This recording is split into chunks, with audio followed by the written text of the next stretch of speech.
Hello student, so we are starting with the new chapter that is probability. अगर आप मेरे channel पर नए हो तो प्लीज़ सब्सक्राइब कर दीजिए एंड नोटिफिकेशन बटन को भी क्लिक कर लीजिए ताकि आपको फर्दर नोटिफिकेशन वीडियोस के साथ मिलती रहे। ठीक है, अब देखो प्रोबेबिलिटी चैप्टर है तो प्रोबेबिलिटी की मीनिंग पहले समझ लेते हैं। तो प्रोबेबिलिटी की मीनिंग क्या होता है जनरली? ठीक है, किसी चीज़ को होने की पॉसिबिलिटी को बताना प्रोबेबिलिटी कहते हैं। ठीक है, फॉर एग्ज़ाम्पल अगर आपके दोस्त ने अपने बर्थडे पे आपको इनवाइट किया हुआ है, ठीक है, तो आप वहाँ पे जाओगे या नहीं जाओगे, दो ही चांसेस है कि आप या तो जाओगे या तो नहीं जाओगे। ठीक है, और आपके दोस्त को किसी ने पूछ लिया कि क्या वो आने वाला है, तो वो भी यही बोलेगा हाँ आ भी सकता है, नहीं भी आ सकता। तो ये दोनों पॉसिबिलिटीज़ है। ठीक है, तो पॉसिबिलिटीज़ के अंदर दो चांसेस है टोटल, या तो आ सकता है या तो नहीं आ सकता। ठीक है, तो उससे कोई पूछेगा तो वो भी यही कहेगा आ सकता है या तो नहीं आ सकता। ठीक है, तो जनरली तीन वर्ड्स का यूज़ होता है प्रोबेबिलिटी के अंदर, एक पॉसिबल, दूसरा प्रोबेबली, तीसरा चांसेस। ठीक है, तो प्रोबेबिलिटी अगर कोई डेफिनेशन पूछे तो आप डेफिनेशन में लिख सकते हो। ठीक है, यहाँ पे chances that something will happen. Okay, probability की डेफिनेशन क्या आएगी? The chances that something will happen. अब प्रोबेबिलिटी चैप्टर में एक ही फॉर्मूला है, वो ये फॉर्मूला है प्रोबेबिलिटी ऑफ द इवेंट। ठीक है, वैसे आपने 9th स्टैंडर्ड में थोड़ा बहुत किया हुआ है तो थोड़ा आइडिया तो होगा ही आपको। Number of favourable outcome upon total number of possible outcome. इसको एक एग्जांपल के साथ समझते हैं। पूरे चैप्टर में यही एक फॉर्मूला लगने वाला आपका। ठीक है, for example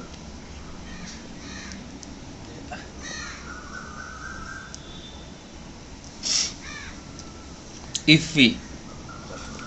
we toss a coin, and finding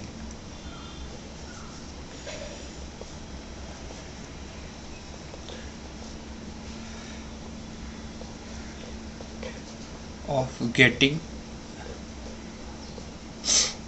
head, if we toss a coin and find the probability of getting head। तो देखो हेड आने की प्रोबेबिलिटी क्या है? फॉर एग्जांपल ये कॉइन है, ठीक है, ये 1 रुपये का कॉइन है, तो यहाँ पे हेड एंड टेल दो ही पहलू है एक सिक्के के, हेड एंड टेल। ठीक है, अब probability of the getting head हमें निकालना है, तो प्रोबेबिलिटी ऑफ गेटिंग हेड निकालने के लिए हम यहाँ पे क्या लिखेंगे? प्रोबेबिलिटी ऑफ गेटिंग हेड की जगह ई की जगह पे एच रखेंगे क्योंकि हेड की इवेंट हम फाइंड कर रहे हैं।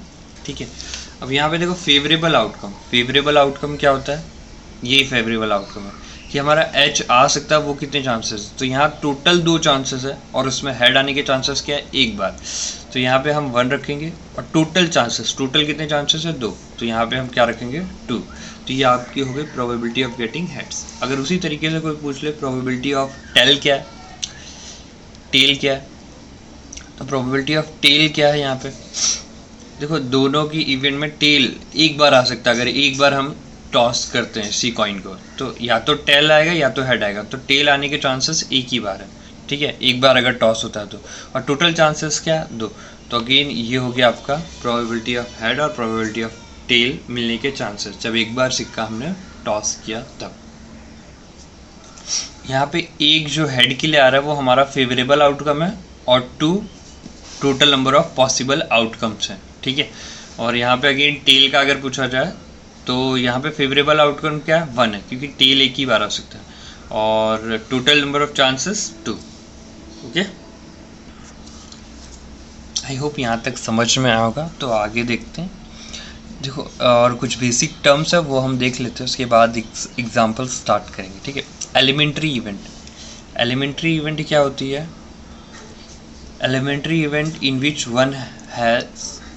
विच has one outcome at a time. एक टाइम पे एक ही आउटकम आ सकता है। फॉर एग्जांपल अगर इस टॉस को एक बार उछाला जाए तो हेड के जो भी आने के चांसेस है वो कहलाता है एलिमेंट्री इवेंट। ठीक है, एलिमेंट्री इवेंट का मतलब एक बार में एक ही चीज़ आ सकती है। तो अगर या तो हेड आएगा या तो टेल आएगा। ठीक है, इसे हम क्या कहेंगे? Elementary event. ठीक है, और दूसरा है complementary event. Complementary event just reverse है एलिमेंट्री इवेंट का, ठीक है। और इसे डिनोट कैसे करेंगे, देखो यहाँ पे हेड आने के मैंने बताया थे कि क्या चांसेस है उस टाइम पे, तो 1/2, ठीक है। अब हेड नहीं आने के चांसेस को हम कॉम्प्लीमेंट्री इवेंट कहेंगे, ठीक है। कॉम्प्लीमेंट्री इवेंट क्या है, हेड नहीं आने के चांसेस को। तो P of not getting E, P of not getting H लिखते हैं, ठीक है। तो इसके क्या चांसेस है, एच नहीं आ सकता, तो उसके भी एक ही चांसेस है कि एक अगर आ सकता है तो 1/2, नहीं आ सकता तो यहाँ पे क्या है, अगेन 1/2 ही है, ठीक है।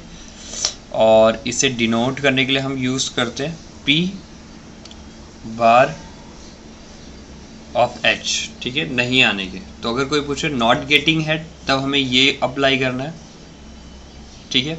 देखो नहीं आने के चांसेस का मतलब है टेल आएगा, ठीक है। तो वो चीज़ हम डिनोट किससे कर सकते हैं, अगेन 1/2 से, ठीक है। तो एलिमेंट्री इवेंट और कॉम्प्लीमेंट्री इवेंट दो आपकी इवेंट है ये, ठीक है। अगर कोई पूछे कि इसका क्या है मीनिंग, तो बता सकते हैं आप, complementary event and elementary event. In short, elementary event किसी को आने की पॉसिबिलिटी बताता है, कॉम्प्लीमेंट्री इवेंट किसी को उसी चीज़ को ना आने की पॉसिबिलिटी बताता है। जैसे यहाँ पे हेड के केस में था, तो एलिमेंट्री के केस में वो आने की पॉसिबिलिटी को बता रहा है, वहीं पे कॉम्प्लीमेंट्री उसके ना आने की पॉसिबिलिटी को बता रहा है, ठीक है। I hope it will be clear now. अब एक चीज़ और जान लेते हैं, यहाँ पे देखो probability of any event plus probability of not getting that event, ये हमेशा 1 के बराबर होगा। तो यहाँ से देखो एक फार्मूला जनरेट हुआ P बार E के लिए, मतलब नॉट गेटिंग के लिए, ठीक है। तो यहाँ पे ये फार्मूला क्या, 1 - P ऑफ E, ठीक है। इसको हमेशा ये 1 होगा। फॉर एग्जांपल अगर यहाँ पे आप P ऑफ हेड की प्रोबेबिलिटी इसको और इसको दोनों को ऐड करेंगे तो 1/2 कितना हो जाएगा, 2/2, और 2/2 को कट करेंगे तो 1 आ जाएगा, ठीक है। उसी तरीके से फॉर्मूला P नॉट गेटिंग के लिए निकला, क्या निकला, 1 - P ऑफ E। इसका मतलब अगर आपको कॉम्प्लीमेंट्री इवेंट निकालनी है तो उसमें से क्या करो, 1 में से एलिमेंट्री इवेंट को माइनस कर दो, ठीक है। ये फर्दर हम एग्जाम्पल में करेंगे तो ज़्यादा क्लियरेंस आएगा आपको। ये बेसिक टर्म्स आपको ज़्यादा अंडरस्टैंडेबल जब हम एक्सरसाइज स्टार्ट करेंगे या एग्जाम्पल करेंगे तो और ज़्यादा डीप में आपको समझ में आ जाएगा, ठीक है। प्रोबेबिलिटी हमेशा ही 0 और 1 के बीच में ही रहेगी, ठीक है। प्रोबेबिलिटी लाइज बिटवीन 0 एंड 1, इन दोनों के बीच में ही आएगी हमेशा प्रोबेबिलिटी। वो इस तरीके से डिनोट होगी, 0 P of E greater than और इक्वल्स टू 0, लेस देन और equals to 1।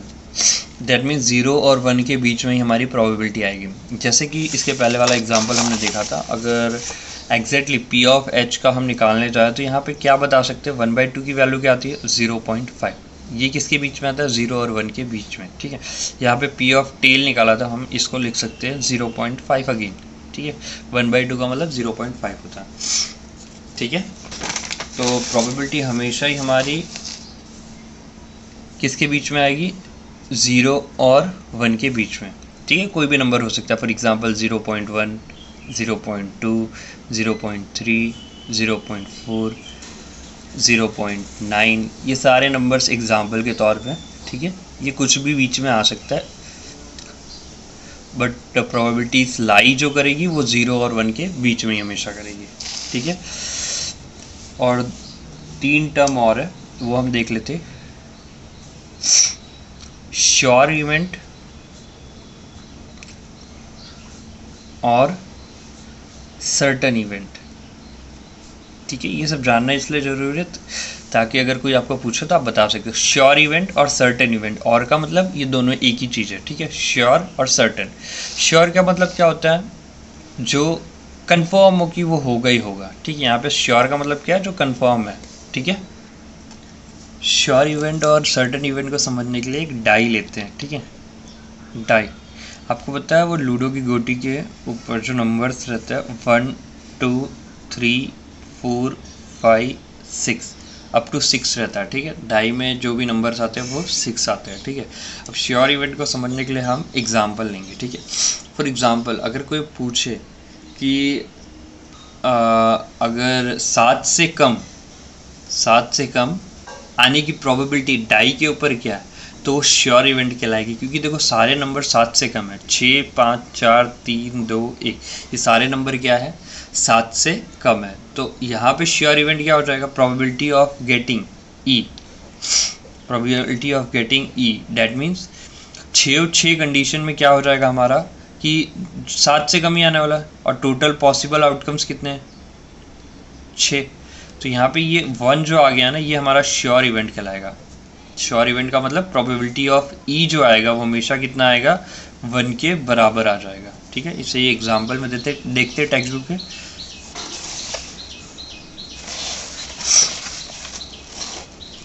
Since every face of die is marked with a number less than 7, it is sure that we will always get a number less than 7 when it is thrown once. अगर एक बार फेंकी जाए तो हमेशा ही 7 से number कम आएगा।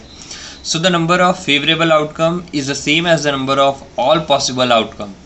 ठीक है, ये नोट करने वाली चीज़ है। Favorable outcome is same as the number of all possible outcome, which is 6. Therefore P of getting a number less than 7, तो 6/6, और ये जो 1 आ गया इसी हम क्या कहेंगे, sure event. So the probability of event which is sure or certain to occur is 1. Such an event is called sure event or a certain event. So बच्चों याद रखना कि श्योर इवेंट और सर्टन इवेंट जब भी कोई बोलेगा that means उसकी प्रोबेबिलिटी क्या आने वाली है, 1, एग्जैक्टली 1, ठीक है। पॉइंट में नहीं, एग्जैक्टली 1 आएगी, ठीक है। अब एक टर्म और है, इम्पॉसिबल इवेंट, ठीक है। इम्पॉसिबल इवेंट को समझने के लिए अगेन हम डाई लेंगे, ठीक है। डाई के अंदर नंबर आते हैं 1, 2, 3, 4, 5, 6। अब मैं इवेंट बोलूँ कि ऐसी इवेंट मतलब प्रोबेबिलिटी निकालो कि इस डाई का नंबर क्या आ जाए, 0 आ जाए, ठीक है। क्या आ जाए, 0 आ जाए। तो देखो यहाँ पे कोई भी नंबर 0 नहीं है, तो ये कैसी इवेंट है, इम्पॉसिबल इवेंट। तो इम्पॉसिबल इवेंट हमेशा क्या आएगी, 0 आएगी, ठीक है। तो for example probability of event getting a number 0, getting a number 0, तो क्या आ जाएगा, यहाँ पे कहीं पे भी 0 है नहीं, तो हम लिखेंगे 0 का क्या आएगा, 0 ही आएगा, अपॉन में 6, तो ये क्या हो गया, 0। इसे कहते हैं इम्पॉसिबल इवेंट, ठीक है। आप टेक्स्ट बुक में देखते हैं यही चीज़ को। देखो इम्पॉसिबल इवेंट खुद ही बता रहा है वो पॉसिबल है ही नहीं, ठीक है। तो यहाँ पे 0 मिलना हमारे लिए पॉसिबल ही नहीं है, इसलिए वो कितना आएगा, 0 आएगा, 0/6, ठीक है। P of probability of getting a number 0, ठीक है। इसको टेक्स्ट बुक में देख लेते हैं। We know that there are only 6 possible outcomes in a single row of die. These outcomes are 1, 2, 3, 4, 5 and 6. Since no face of die is marked 8. 8 किसी पे भी लिखा नहीं है, ठीक है। यहाँ पे जो भी डाई के ऊपर मार्क नंबर है वो 1, 2, 3, 4, 5 एंड 6 ही है, ठीक है। यहाँ पे 8 लिया हुआ है, मैंने 0 लेके समझाया, ठीक है। So there is no outcome favourable to 8, मतलब कोई भी आउटकम ऐसा नहीं हो सकता जो 8 के फेवर में जाए, मतलब 8 नंबर आ सके, ऐसा कोई भी आउटकम आ नहीं सकता। That the number of such outcome is 0। इसी इवेंट को अगर हम कैलकुलेट करने जाएंगे तो हमेशा क्या मिलेगी, 0। In other words getting 8 in a single throw of dice is impossible, मतलब एक बार अगर हमने डाइस को उछाली तो 8 आना इम्पॉसिबल है। तो P ऑफ गेटिंग 8 क्या आ जाएगा, 0/6। ऐसी इवेंट को हम क्या कहेंगे, इम्पॉसिबल इवेंट, ठीक है। कैसी इवेंट, जिसमें आउटकम हमें क्या पता हो कि आ ही नहीं सकता, तो उसे हम क्या कहेंगे, इम्पॉसिबल इवेंट, और उसकी वैल्यू क्या आएगी, 0।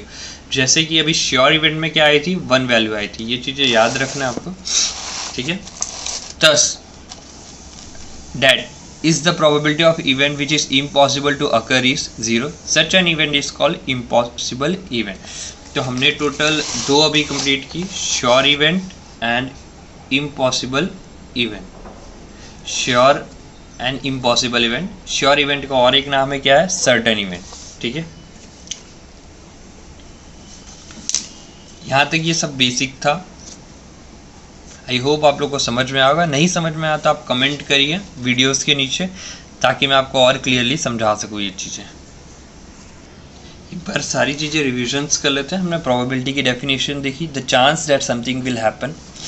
प्रोबेबिलिटी की फॉर्मूलेज देखे, number of favourable outcome upon total number of possible outcome. Example में हमने यही देखा कि एक कॉइन को अगर टॉस करेंगे तो हेड आने की प्रोबेबिलिटी निकाली 1/2, जो आया हमारा 0.5।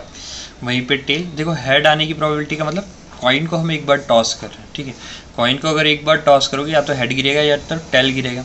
अब पूछा गया है यहाँ पे गेटिंग हेड के लिए पूछा है, ठीक है। तो हेड आने की प्रोबेबिलिटी यहाँ पे से हमें पता चल रहा है कि एक बार आ सकता है हेड, और उसके नीचे क्या है, टोटल पॉसिबल आउटकम्स कितने हैं इसके, टोटल पॉसिबल आउटकम्स कितने हैं, तो 2 है, कौन, हेड एंड टेल। और प्रोबेबिलिटी हेड के लिए हम एक बार आ सकता है हेड, तो एक ही रखेंगे और उसकी निकालेंगे वैल्यू, तो वो आएगी 0.5। सेम तरीके से अगर किसी ने टेल के लिए पूछ लिया तो टेल के लिए भी वही होगा कि यहाँ पे दो ही है टोटल, ठीक है, या तो हेड या तो टेल। ओके, अब elementary event in which one has one outcome at a time. एक टाइम पे एक ही आउटकम आ सकता है। फॉर एग्जाम्पल अगर इसे टॉस करे तो एक बार में एक ही चीज़ आ सकती है, या तो हेड या तो टेल, तो उसे हम क्या कहेंगे, एलिमेंट्री इवेंट। कॉम्प्लीमेंट्री इवेंट, जो चीज़ आ रही है, फॉर एग्जाम्पल एलिमेंट्री इवेंट में हमने हेड का देखा था, तो ये कॉम्प्लीमेंट्री इवेंट में क्या होगा, नॉट एच का हम देखेंगे, ठीक है। तो नहीं आने का भी क्या है, सेम प्रोबेबिलिटी है।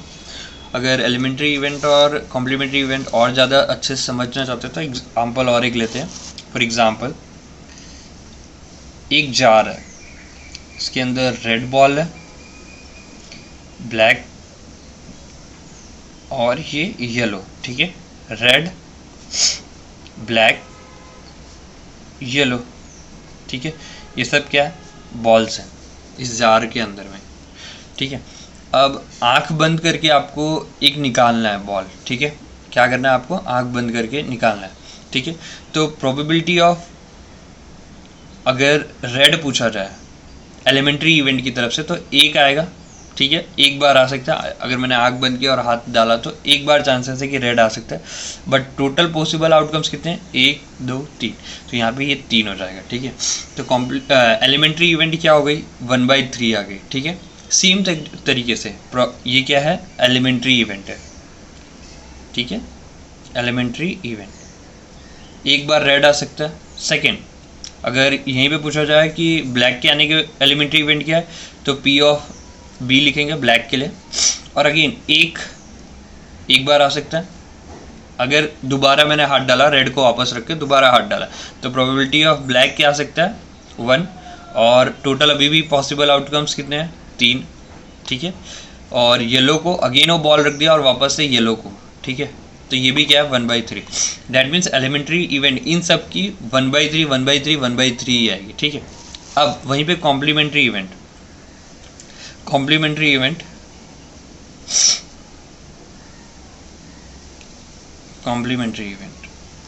ठीक है, P R के ऊपर बार रख दिया, डैट मीन्स R को नहीं आने की प्रोबेबिलिटी अब हमें बतानी है, ठीक है। तो देखो R आ सकता था, वो 1 थी, नहीं आ सकता वो कितने हैं, 2 बार नहीं आ सकता, तो यहाँ पे क्या आ जाएगा, 2/3। ये क्या आ गया, probability of getting not R, ठीक है। और अगर उस फॉर्मूले के साथ अगर हम यूज़ करते हैं, जो फॉर्मूला था हमारा यहाँ पे P ऑफ नॉट गेटिंग, तो देखो डायरेक्टली निकालते हैं इसमें से। देयरफॉर ये चीज़ को भी भूल जाओ थोड़ी देर के लिए, ये जो हमने डायरेक्टली निकाला वो भूल जाओ। P of R bar equals to 1 minus P of R, ठीक है। P ऑफ R अगर कर दें, P ऑफ R देखो यहाँ पे निकला क्या था, एलिमेंट्री इवेंट 1/3। अगर 1 में से मैं 1/3 को माइनस करूँ तो देखो यहाँ पे एलसीएम लोगे तो 3 - 1/3, तो ये क्या हो जाएगा, 2/3। तो देखो यही चीज़ आई यहाँ से, देख रहे हैं। तो इस तरीके से भी आप कर सकते हो, इसको और ज़्यादा अच्छे से हम एग्जांपल्स में करेंगे, ठीक है। एलिमेंट्री इवेंट और कॉम्प्लीमेंट्री इवेंट हो गई। नेक्स्ट हमने जो किया था, प्रोबेबिलिटी किससे किसके बीच में लाई करता है, 0 और 1 के बीच में लाई करता है। तो ये सब एग्जांपल्स है, 0.1 आ सकता है, 2 आ सकता है, 3 आ सकता है, 0.4 आ सकता है, 0.9 आ सकता है, 0.2 0.3। प्रोबेबिलिटीज लाइज बिटवीन,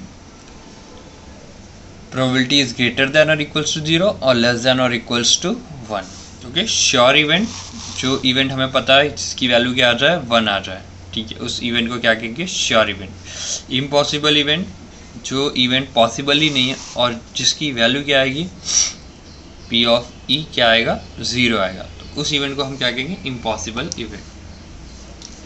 होप आपको वीडियो पसंद आई है, और नहीं पसंद आई है तो भी आप कमेंट करके बता दीजिए कोई प्रॉब्लम है या नहीं है, ठीक है। लाइक एंड सब्सक्राइब करना ना भूलें।